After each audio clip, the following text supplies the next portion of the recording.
Mm-hmm. We talked buy low receivers. Let's get into a couple quick sell highs here, P. Let's start with Zay Flowers. I talked with about Zay Flowers, but this is a guy who's seen 11 targets and 10 targets over the first 2 games. Now, I will be completely wrong about this if he continues this torrid pace, and this is really just a line of scrimmage guy.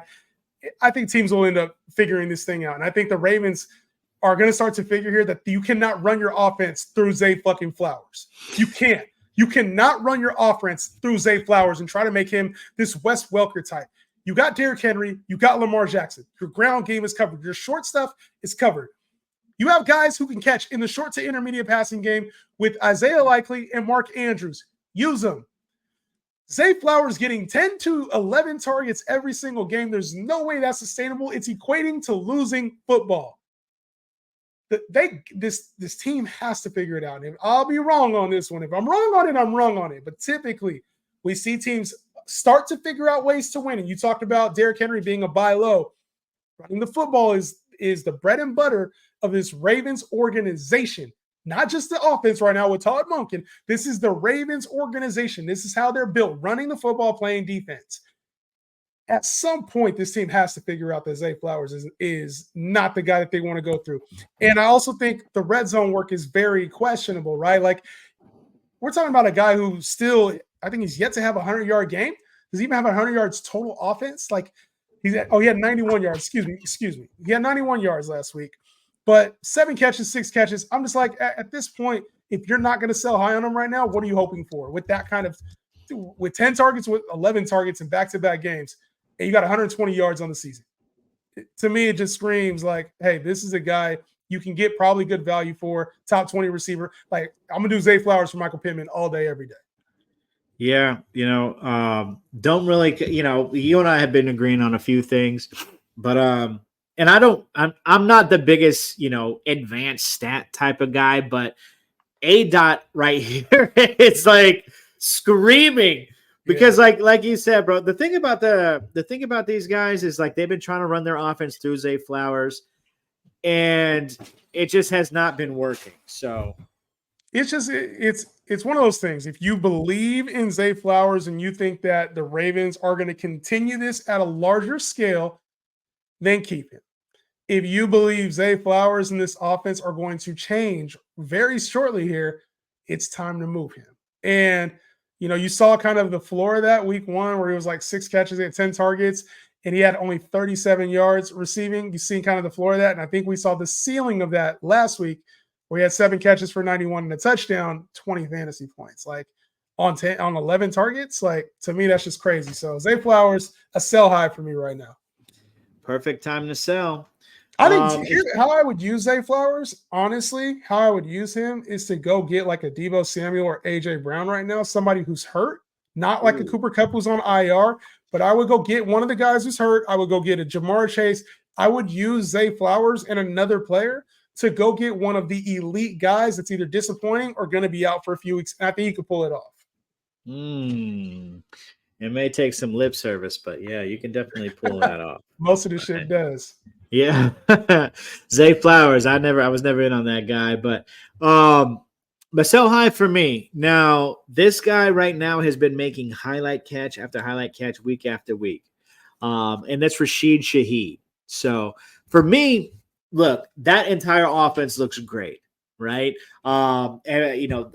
Derek Carr's out there cooking, is also probably a sell high candidate. Now, I don't think that Derek Carr is going to come down to he's probably going to make his way into the top, land somewhere in the top 12, top 15 QBs, which ain't bad for where you got him at. But Rasheed Shaheed has been making these big bomb 40-yard touchdown grabs week after week, right? Now, when teams start to key in on that, his value really goes down. Over the course of the season, he only has 7 catches, 169 and 2 touchdowns. So right now, he's like a top 10 wide receiver. Now, when you're selling him, you got to be careful because a lot of people are like, he seems like a sell high candidate. You have to go and probably target like somebody who's in the top. Don't go target these, pre-draft top 10 wide receivers. If you can cash in for like a top 25 wide receiver, if you take a Rasheed Shaheed and you target like a Michael Pittman, That's a win in my opinion, right? Because they're going to be getting Olave involved a lot more. I love what Alvin Kamara is doing, and I don't think it's going to slow down. But he's not a focal point in in this offense right now. Yet he's putting up like focal point fantasy numbers right now. So if you can find that owner who is frustrated, who or like maybe some of his wide receivers get injured, maybe he has a T Higgins, go and try to get that player off of him, Rasheed Shaheed and another piece, and go get it done. I think it's tough because you got Shaheed for free or Yeah. back end, bench player, but he's performing right now. And I think you kind of, I don't think this is correct. You said he's not a focal point of this offense. I think he is. I think that deep shot is part of what this team wants to do. But I also think it's inconsistent, right? Like they're not always going to connect on that. So where you get is like kind of this wide receiver 3-ish value where by the end of the season, we'll be calling Rasheed Shaheed a top 25 guy. We'll be calling him a top 30 guy. Hear me out. But it's not because of how he is on a weekly basis. It's because of the accumulation of the big games. So if you have 800 yards receiving and you have 6 to 8 touchdowns, by the nature of that, you're going to be in the top 30 receivers. Like Brandon Cooks was a top 35 receiver last year. None of us considered him that last season. So I think he'll have enough games to where at the end of the season, we'll be thinking that it'll just be, did they hit on the big play on a week-to-week basis? And I think there's a floor there. So I get what you're saying. I hear you, but I still think this is a player like, what are you going to trade him for? What do you consider a sell high? Like, are you going to get a Michael Pittman for him? I don't think there's a whole lot of people that are willing to do something like that, I mentioned before in this segment, Michael Pittman is owned by a lot of frustrated people, bro. But think about this: like next week, Higgins, that was a good name. I like T. Higgins. That was a good name. Well, yeah, I would go get a T. Higgins. I would go get a Michael Pittman, a DJ Moore, maybe, because there's so much skepticism with that entire Bears offense, the quarterback, and just the fact that DJ Moore. Ooh, what about a Keenan Allen? Right, like somebody who has a little bit more consistency. Because that's a tough name, though, bro. That's a tough name because it's tough. I might be on Shaheed over Keenan. You might be on Shaheed over PPR Keenan. You kidding me? I'm just saying, dealing with the injuries, that's kind of a risk. Let me lace you, right? So you have Rasheed Shaheed. Like, let's say, okay, against Philly, he kicks off, has one more big game, right? Are you trusting Rasheed Shaheed against Atlanta in that number two, in that top 5 secondary? Are you trusting him against KC and what they're doing over there in that secondary? I might. Because we haven't even seen everything with Shaheed. Because my gut says we might even see like some Jameson Williams like reverse type shit. We haven't even seen. They haven't had to shell out the full playbook yet with Shaheed. It's just been open. The deep shit's been open every time, but they use him as a returner. Like we know what Kubiak can do. You know what I'm saying? I don't know. I feel like he's a player that maybe we're seeing a lot of the ceiling right now, but I don't really think the Saints offense is like going to just slow down. I don't see it. To me, that's the hard part of what Shaheed brings is that I know at some point it's going to get inconsistent, but like I almost would rather have Shaheed than Chris Olave right now. Oh, look, no, I don't feel you. I don't feel you. That goes against the rules, bro. That goes against the rules. Look, I'm a man that plays by the rules. And when we're talking about being a shark, when we're talking about being an advanced fantasy player, look, bro, they've invested in Olave. They're not going to invest in Olave besides a pick. What do you mean besides a pick? They invested that pick in Olave, right? Like they ain't paying him yet. They ain't paid Olave yet, but they didn't have to pay Olave. But he's supposed to be a cornerstone of that franchise. He's one of the young, talented players of that franchise. They're not gonna. There's only so much more that they can ride Alvin Kamara into the sunset. Derek Carr is probably not going to be there after this next few years. Chris Olave is one of the people that they have hope for. They're finally turning it around right now. And trust me when I say this. Rasheed Shaheed is a definition of a sell high. He's a no-name player who has consistency. When you're reading his stat line, you're reading the numbers: 3 catches, 70 yards, and a touchdown; 4 catches, 100 yards, and a touchdown. PPR leagues, what is that? Like PPR leagues, one thing. They predicate on the deep shot. Olave can do that. You're going to start seeing more Olave. and less Rasheed Shaheed down the road. Trust me on that. So I that's don't trust blasphemy, you on Jay. that. You We ain't don't gotta trust me, Jay. You ain't we gotta don't trust me. trust you. Yeah. I'm just like, I hear you. I know the easy thing to do is be like, Olave is better. But it's not like Olave is just dominating this team in targets. If he was a 10 target guy, 12 target guy, I'd be like, okay, cool. But that's just not who Olave is. Like Olave, what do you have? 2 catches the first week? What do you have the next week? Like 4 catches? Like Yeah, he let's hasn't look. had. Let's pull this. You're Let's talking pull about this Shaheed up. only have 7 catches. I don't even know if that Olave has 7 catches on the season. And it's like, I just think at some point we got to admit, like, Olave isn't as good as we want him to be. Maybe in real life he's better, but like fantasy purposes, he's not as he's basically just another Rasheed Shaheed, a deep threat downfield. He's No, just been the primary option, and this is a brand new offense. I don't think I'm there where I'm saying Shaheed is better than Olave. It's just it's not. I don't think it's out of the realm of possibility to think Shaheed could have a better year than Olave. I think I'm to that point now where it just looks like him and Carr have a connection. I don't believe it, man, because it's like it's not a connection when it's just a few big catches. Like one big catch last week, another big catch this week. That's his fantasy points right there. Right. And I'm never one to be like, take that away, and that's what you'd expect, because that's a part of his game plan.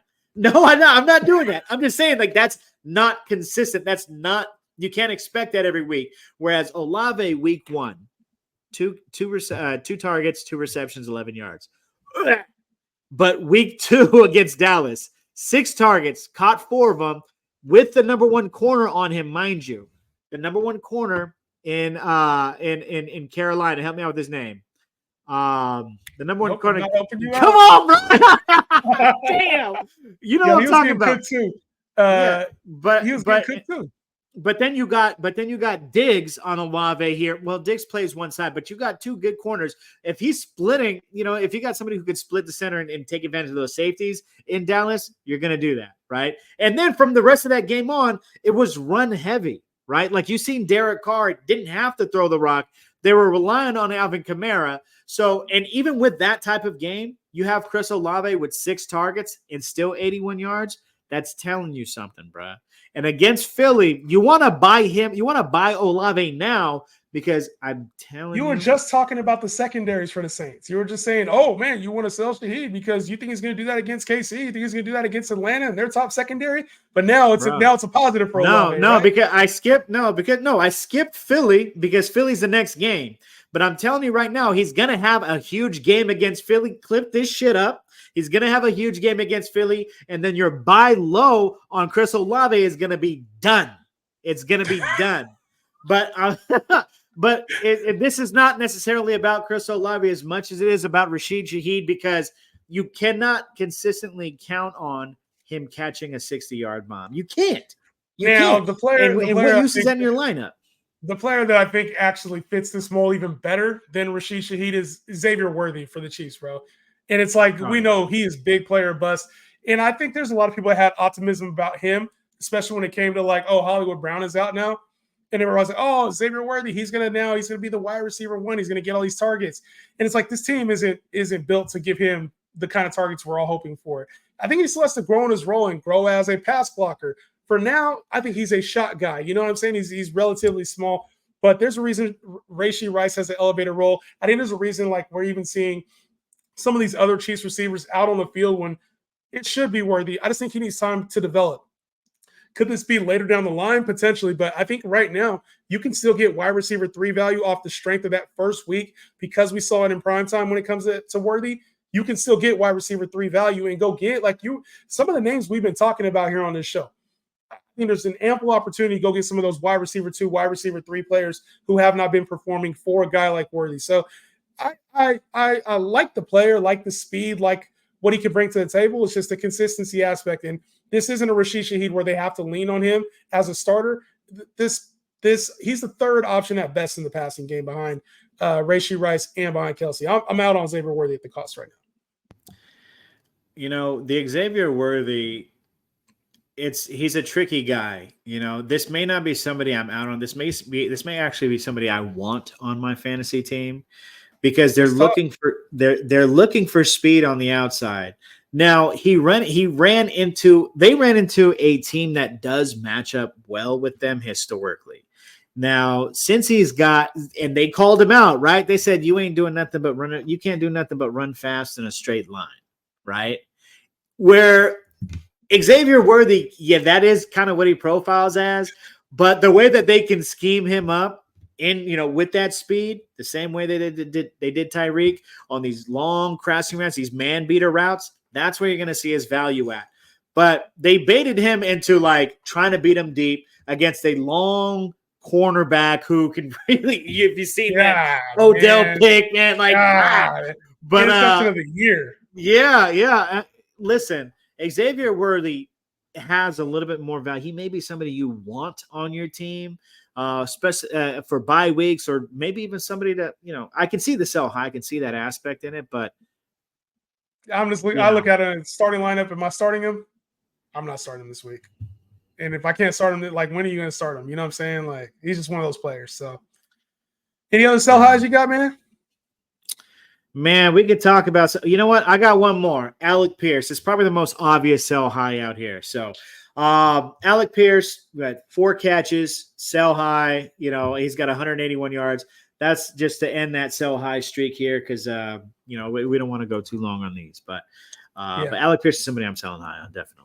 All right. Well, Alec Pierce, I think that's an easy sell high. Obviously, number one target for Anthony Richardson here over the first couple of weeks. But man, good stuff there, bro.